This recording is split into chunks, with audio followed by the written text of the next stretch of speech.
Hello guys, this is Kahraba from English for Everyone. Today I'm going to show you how you can evaluate your English profile. First, we're going to divide the evaluation into two main categories. First one is the things that are related to how you talk and what you say. And then the second one are things that affect what you're trying to say, the meaning of your speech. We're going to start with the second one. And the second one is further divided into major mistakes and non-major mistakes or minor mistakes. Major mistakes would be something like literal translation. You want to say something in English, you literally translate from your native language or from Arabic into English directly without being sensitive to the difference in meaning between the two sentences.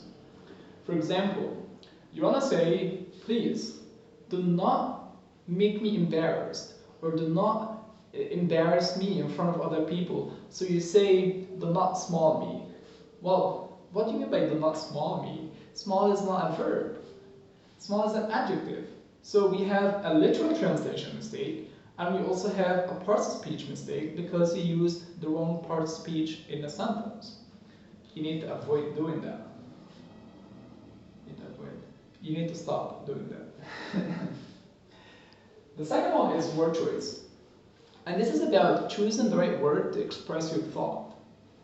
For example, you want to say, my teacher teaches me whatever, or Kahraba teaches me English. But instead of using the verb teach, which is the correct verb to use in this sentence, you use learn. And that happens a lot. People confuse, or English learners, or learners of English, confuse learn with teach. So that's a word choice mistake. We need to stop doing that or avoid that. Word order. And this is about the ordering of words within a sentence. For example, I'm a teacher, or I'm a good teacher, or I'm a teacher of English, and so that's a correct order of the sentence. An incorrect ordering of the sentence would be something like, I'm a teacher good, or I'm a chef bad. You put the adjective after the noun. That's wrong.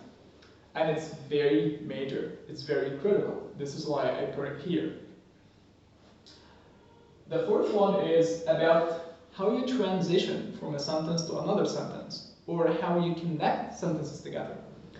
For example, I want to say that my parents had me after they got married.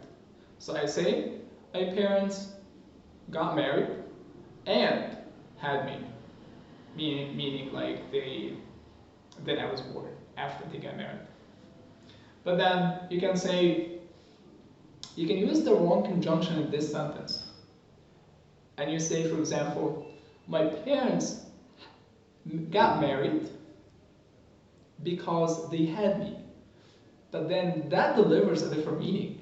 So in the first sentence, when you use the and, you put two events, one after the other. My parents' marriage first, then my coming into existence. But then the second sentence, what I did is, I was born first. And then because of my birth, my parents got married. Not the same meaning. Number 5 is collocations, idioms, and expressions. Collocations basically two words that always come together in a sentence. For example, when you say that you do your homework. So I'm doing my homework. Doing is the correct verb when it comes to your homework. But then, can we use make? Can we say I'm making my homework? No, you don't make your homework, you do your homework. So this is a collocation mistake. You need to know which word collocates with which word. And also you need to be aware of idioms and expressions. They're very important. They can make your speech easier. Number 6, and it's a big one, is parts of speech.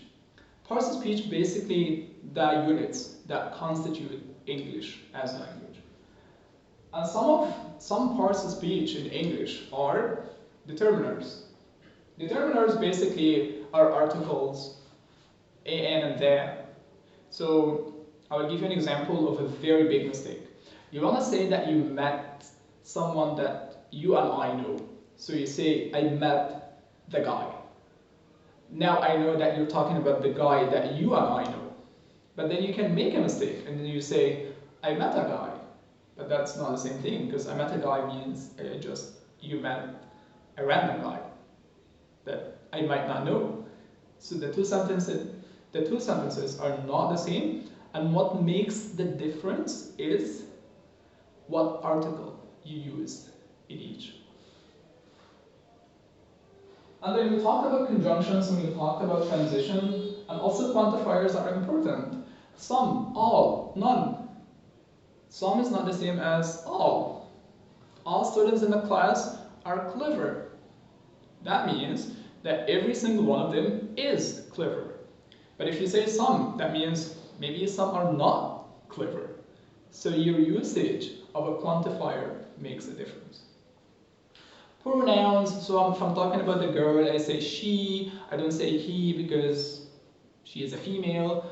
If there are more than one, we say they. Last but not least is prepositions. In is not the same as on, and it's not the same as at. You can't say on my house unless you're actually on your house. Thank you guys for watching this video. I will continue explaining the rest on this board in future videos.